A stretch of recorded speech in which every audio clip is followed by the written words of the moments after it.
Hi there, welcome to the channel and welcome back if you're a return viewer. You're watching the Christchurch Review of Books and I'm Kerry. Well, today it is late November 2023, late spring here in Christchurch, or you could say early summer. We're actually having quite a hot sweltering day, hence that's why I look like I'm sweating. And today I'm going to look at a book that I finished about a week ago, that is Empire of the Sun by Keith Houston. Now, Keith Houston has written 3 books to date. I own them all. His first book about 10 years ago was Shady Characters, which looked into the history and usage and invention of various oddball typographical characters that you may come across in text still these days, and it was quite a fascinating book.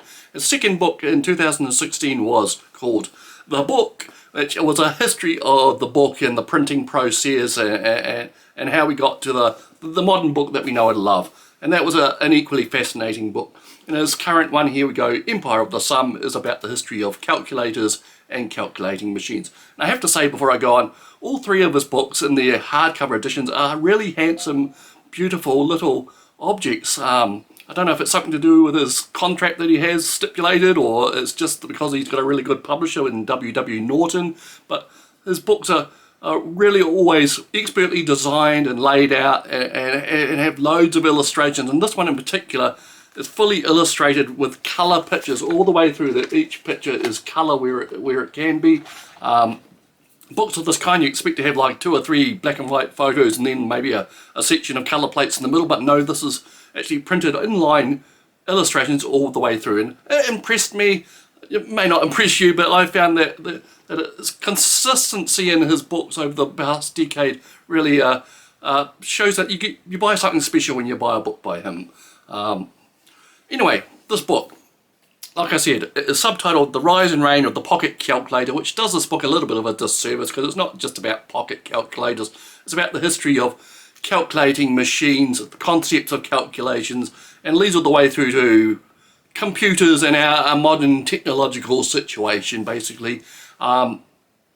Starts out with the human hand, counting on the hand, moves through to counting using objects, using the abacus, and each chapter is like a milestone in the development of calculating technology.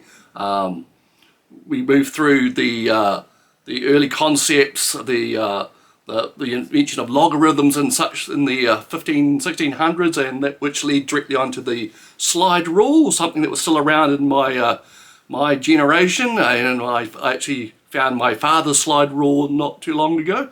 And then we go to the clockwork and hand cranked and whatever devices of a couple of hundred years ago, through to the more advanced devices of the 19th century, and then the mechanical marvels of the early 20th century, and then post World War II we have the electronic devices, which led to the apotheosis of the concept really in the 1970s, the ubiquitous pocket calculator, which became widespread. Everyone had them in the 80s and 90s, and this book actually made me reflect a bit on what's happened since then, because he does make a point that the calculators that we knew and loved in school and jobs and whatever are disappearing from the world. They're being piled up in drawers and in cupboards because the calculator as a physical object has basically passed its prime, and its functions have disappeared mainly into software in our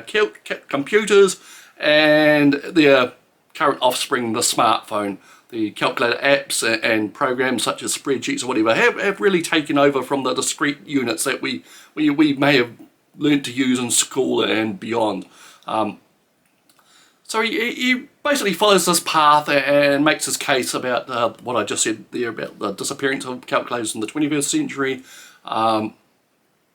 Each milestone, I was originally, when I first started reading this book, I thought because he's only got 15 chapters, 15 like landmarks in the history of calculating machines, I thought he was going to miss out a lot in the intermediate steps, and in the first few chapters I thought that was what he's doing, but fortunately he does loop back and covers the development of the intermediate steps and concepts, and puts each machine that he focuses on into context with what was going on and what led before it and what was going to happen after it. It's quite masterfully done. And the text is not dry and boring as you might think on a niche subject like this. It is very engaging, uses a lot of historical anecdotes to bring the people and the developments to life. There's a lot of characters that you may not have heard of, or lesser known inventors and developers who actually played crucial parts in the development of this technology. And like I said, the subtitle does do a disservice. It says it's about the history of the pocket calculator, but that is only a stepping stone on the way to where we are now, really. The pocket calculator and the companies in the 60s and 70s that wanted to develop calculators in a more modular way led directly on to the creation of the CPU chips, which we are in everything today, and has led to our current technological situation, computers everywhere, ubiquitous computing, Internet of Things, everything. It all leads back to these companies and individuals wanting to make better calculators in the 60s and 70s. So it is a more broad history of technology like that. It is, shows how we got from there to here, basically. And like I said, there's a lot of humour and chatty type dialogue, narration. It's not the dry and boring book you might think it might be. I enjoyed it a lot.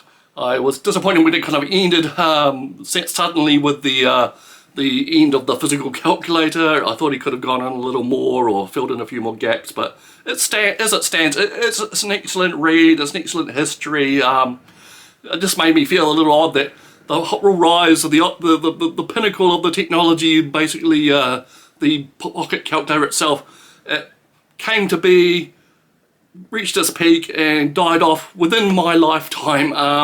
Something that makes you feel a little odd, having a historical study of something within your own lifetime makes me feel old, maybe. So that's it. The Empire of the Sun by Keith Houston. Enjoyable, maybe a little niche for your likings, but like I said, it is broader than, it does cover a broader subject than it may seem. So I enjoyed it. Your mileage may vary, but you can't go wrong if you're interested in these things. Okay, so we'll see you again next time. I hope you're having a good life there. As you can see, I'm still in the same location. I thought I might have been gone from here by now, but I'm hanging in here, and I hope you are too. Okay, we'll see you next time.